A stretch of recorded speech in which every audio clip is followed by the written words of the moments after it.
Salam sepak bola, teman-teman netizen atau warganet yang saya hormati semuanya. Welcome back ke konten terbaru dari channel YouTube Triple B. Dan di konten terbaru hari ini saya ingin memberikan analisa dari dua pertandingan Liga Champions. Yang pertama dari grup A antara Manchester United versus Copenhagen yang berakhir untuk kemenangan Manchester United dengan skor tipis 1-0. Dan yang kedua dari grup B antara Sevilla versus Arsenal yang berakhir untuk kemenangan Arsenal juga dengan skor tipis 1-2. Seperti yang kita pahami teman-teman bahwa dua tim ini membutuhkan 3 poin untuk membuka peluang mereka lolos dari fase grup. Dan kalau kita perhatikan cara bermain dari Manchester United dan Arsenal, maka kita bisa melihat perbedaan yang sangat signifikan. Yakni para pemain Manchester United bermain mengandalkan skill individu dan kecepatan mereka, sedangkan para pemain Arsenal bermain secara kolektif. Maka itu jika kita nonton dua pertandingan ini, maka kita bisa perhatikan bahwa para pemain MU memilih untuk bermain mengandalkan direct passing. Artinya dapat bola langsung memberikan bola itu ke ruang pertahanan dari Copenhagen ketika ada pemain lainnya dari Manchester United yang melakukan pergerakan tanpa bola. Dengan skema permainan seperti ini, sebetulnya MU tidak bisa menciptakan banyak peluang. Tapi in the end, mereka bisa menang dengan skor tipis dan tentu mereka bisa menang karena ada penyelamatan dari Onana ketika dia bisa save penalti di masa injury time. Sedangkan dari permainan Arsenal, kita bisa perhatikan dengan jelas teman-teman bahwa para pemain Arsenal build up serangan mereka mulai dari lini pertahanan masuk ke lini tengah, kemudian cepat switching play ke lini depan. Memang faktanya Arsenal ada mencetak 1 gol dari proses counter, tapi itu adalah bagian dari permainan. Dan yang menarik teman-teman bahwa dalam 3 pertandingan terakhir di semua kompetisi, Manchester United selalu menang dengan skor tipis. Bedanya di pertandingan dini hari tadi, Onana bisa mencatat clean sheet. Dan lagi-lagi kita bisa melihat performa yang luar biasa dari Onana karena dia juga ada melakukan beberapa saves yang krusial. Artinya, memang salah satu masalah dari Manchester United adalah performa dari Onana di awal musim yang memang tidak konsisten sehingga dia banyak sekali kemasukan gol. Tapi dengan penyelamatan yang dilakukan dini hari tadi, maka ini adalah sebuah sinyal bahwa Onana mulai kembali ke performa terbaiknya seperti yang dia tunjukkan ketika dia membela Inter Milan musim lalu. Dan yang menarikkan dari lineup Manchester United ini bahwa Casemiro tidak bisa bermain, maka yang dipilih oleh Erik ten Hag adalah Amrabat. Tapi sangat disayangkan, Amrabat hanya fokus dalam bertahan, tapi dia tidak bisa mengalirkan bola ke depan. The problem is, Rashford, Bruno, dan juga Anthony sulit untuk membangun serangan ketika para pemain Copenhagen bermain dengan pressing yang tinggi. Jadi Copenhagen ini walaupun bermain sebagai tim tamu, mereka tidak takut untuk bermain terbuka, bahkan mereka bisa lebih lama menguasai bola. Artinya memang para pemain Manchester United juga kesulitan dengan high pressing yang dilakukan oleh para pemain Copenhagen. Dan dari lineup Copenhagen ada satu pemain keturunan Indonesia, Kevin Dix, yang permainannya cukup bagus di pertandingan dini hari tadi. Sebaliknya dari Manchester United, kita lihat bahwa Erik ten Hag kembali memainkan Harry Maguire sebagai starter dan kali ini kembali Manchester United meraih kemenangan. Dan yang lebih gila lagi bahwa Harry Maguire yang berhasil mencetak gol kemenangan. Artinya memang ketika pemain ini diberikan kepercayaan, ya perlahan-lahan dia bisa menunjukkan performa terbaiknya. Jadi memang seharusnya Erik ten Hag ini fair sih ke semua pemain MU, baik yang perform dan tidak perform. Yang perform kalau memang selama dia masih bisa memberikan kontribusi, ya terus saja dimainkan di starting lineup ya. Tapi yang tidak perform, nah harus dilihat dulu apakah pemain ini punya potensi untuk kembali bermain seperti biasanya. Nah jika punya potensi, berikanlah dia kepercayaan seperti yang dia lakukan kepada Onana kan. Karena kan seperti yang tadi saya jelaskan, Onana banyak kemasukan gol di awal musim, tapi kan dia tetap mempertahankan Onana. Dan lihat sekarang performanya perlahan-lahan mulai membaik. Di pertandingan sebelumnya lawan Sheffield United juga kan Onana banyak melakukan saves. Nah artinya ini yang perlu dilakukan ten Hag juga dengan Harry Maguire. Sayangnya dengan Sancho kan ada friksi ya. Padahal Sancho juga kalau diberikan kepercayaan menurut saya perlahan-lahan akan kembali ke performa terbaiknya ketika dia bermain saat itu di Borussia Dortmund. Nah, dari jalannya pertandingan ini menarik nih bahwa para pemain Copenhagen main dengan high pressing, mereka menyulitkan para pemain MU untuk membangun serangan dari lini pertahanan, maka itu para pemain MU mau tidak mau harus bermain yang namanya direct passing. Padahal jika para pemain MU lebih bersabar, ya mereka seandainya lebih tenang, nah mungkin mereka bisa membangun serangan dengan rapi. Tapi tampaknya karena para pemain MU ini mengincar kemenangan, maka mereka cepat-cepat memberikan bola itu ke ruang pertahanan Copenhagen yang sebetulnya nggak efektif karena tidak banyak peluang yang bisa diciptakan oleh para pemain MU. Di babak pertama ada peluang dari Højlund, ada peluang dari Rashford, ada peluang juga dari Anthony, tapi kan tidak begitu berbahaya. Sedangkan dari Copenhagen di menit-menit awal pemain mereka tuh, kalau nggak salah Gonçalves sudah kena tiang. Dan saya melihat Elyounoussi ya, ini pemain di wing sebelah kanan yang paling berbahaya bagi Copenhagen. Banyak sekali crossing-crossing dia yang menusuk ke jantung pertahanan dari MU. Tapi saya melihat Harry Maguire cukup baik juga, tidak melakukan sebuah kesalahan sama sekali. Tapi the problem for MU adalah build up serangan dari belakang. Karena Amrabat ini tidak bisa membagi bola, sehingga beban dari Bruno, Rashford, dan juga Anthony bertambah. Nah, seandainya Amrabat ini bisa memainkan bola, mungkin Bruno, Rashford, dan juga Anthony akan lebih sering mencari ruang di area pertahanan Copenhagen untuk feeding bola ke Rasmus Højlund. Højlund juga mendapatkan peluang, tapi saya melihat pemain ini masih sulit mencetak gol ya. Dan satu lagi catatan yang unik dari Manchester United, bahwa ini di 3 pertandingan terakhir yang mencetak gol bukan striker.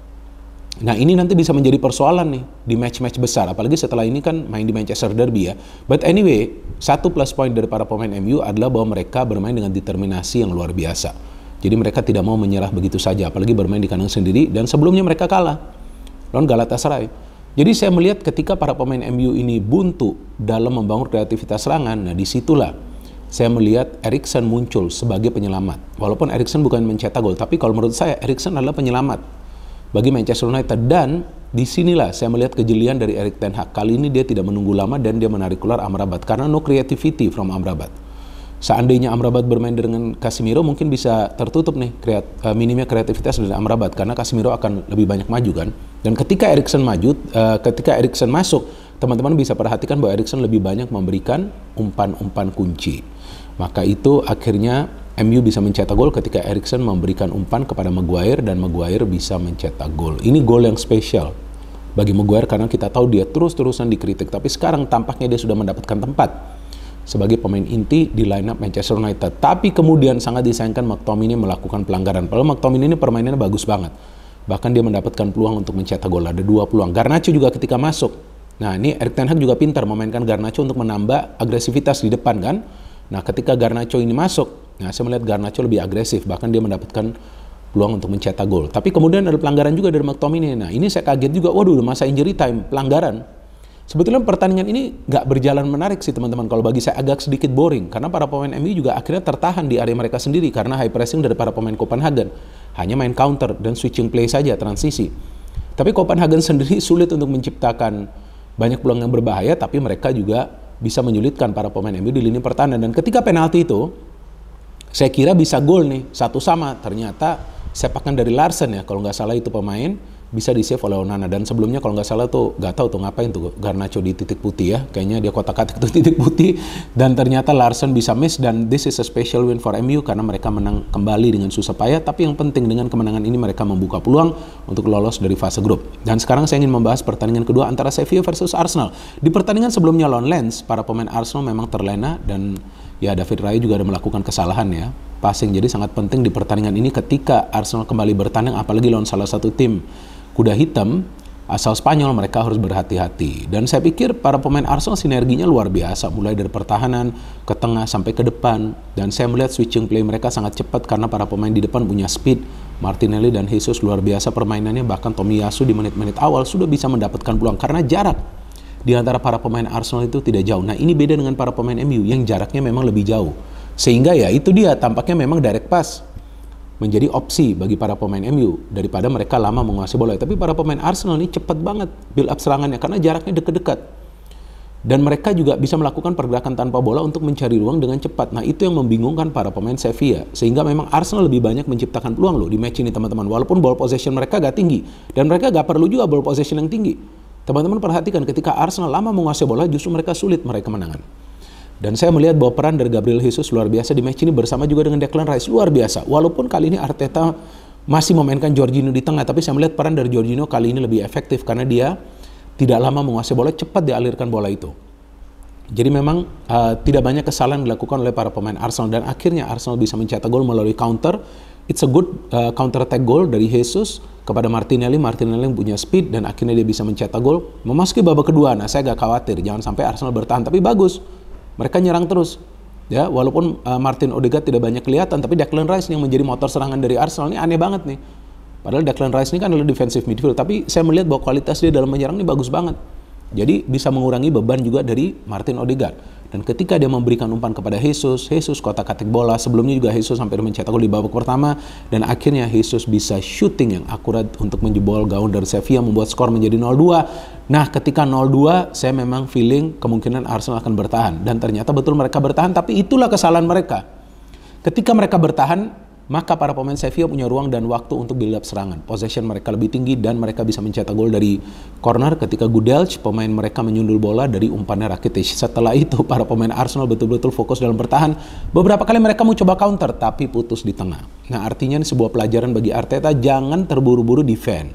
Jangan.